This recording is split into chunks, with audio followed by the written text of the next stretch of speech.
Selon la promesse du Seigneur, les Juifs ont commencé à revenir en Palestine, et ceci de 90 pays différents.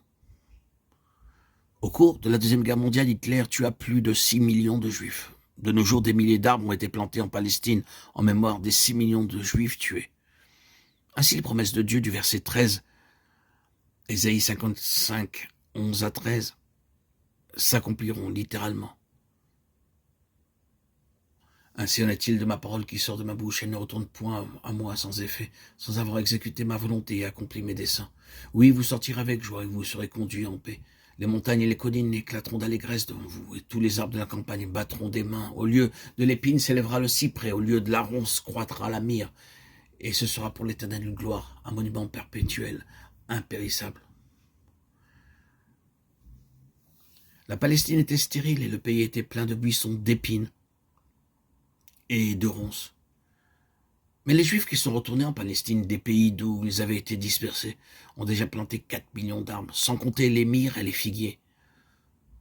Nous aussi, nous sommes spirituellement remplis d'épines et de ronces dans nos pensées, nos paroles et nos actes. Mais Dieu promet que tout cela peut être ôté et remplacé par les grâces et les vertus du Seigneur Jésus-Christ, afin qu'un jour, nous soyons semblables à lui. Tout ce que Dieu a dit à chacun de nous s'accomplira un jour.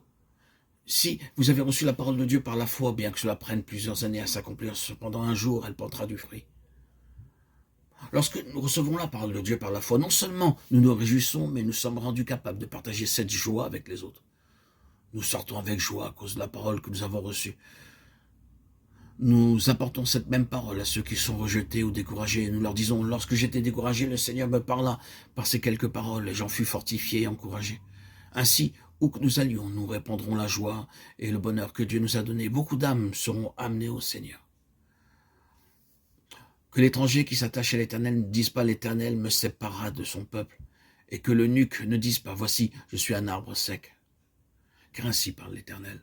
Aux eunuques qui garderont mes sabbats, qui choisissent ce qui m'est agréable et qui persévèrent dans mon alliance, je donnerai dans ma maison et dans mes murs une place et un nom préférable à des fils et à des filles. Je leur donnerai un nom éternel qui ne périra pas. Ésaïe 55, 3 à 5. 55, 56, 3 à 5. Les gens de toute classe avec leur handicap sont bienvenus dans la maison de Dieu. Nous lisons dans le verset 3 d'Ésaïe 56 que même les eunuques peuvent entrer dans la maison de Dieu. Autrefois, il ne leur était pas permis de pénétrer dans le temple juif. Dieu déclare dans ce passage que tous, sans exception, sont bienvenus dans la maison de Dieu. Ils ont le même privilège du pardon de leurs péchés et ils peuvent devenir membres de la maison de Dieu. Nous lisons au sujet d'Onésime qui devint très utile à Paul, Philémon, versets 10 et 13. De toute évidence, Onésime avait volé une certaine somme d'argent ou quelque chose de valeur, car il quitta la maison de son maître avec son butin pour se rendre à Rome. Après avoir dépensé tout l'argent qu'il avait volé, Onésime pensa à l'apôtre Paul. C'est à travers beaucoup d'épreuves, de difficultés qu'il naquit de nouveau, comme le font beaucoup de personnes qui, lorsqu'elles sont en difficulté, vont vers le Seigneur. Paul désirait que quelqu'un aille porter une épître ou une lettre à Philémon. Ce fut à dessein que Paul envoya Onésime à Philémon. Tout d'abord, pour qu'il s'excuse auprès de lui de l'avoir volé.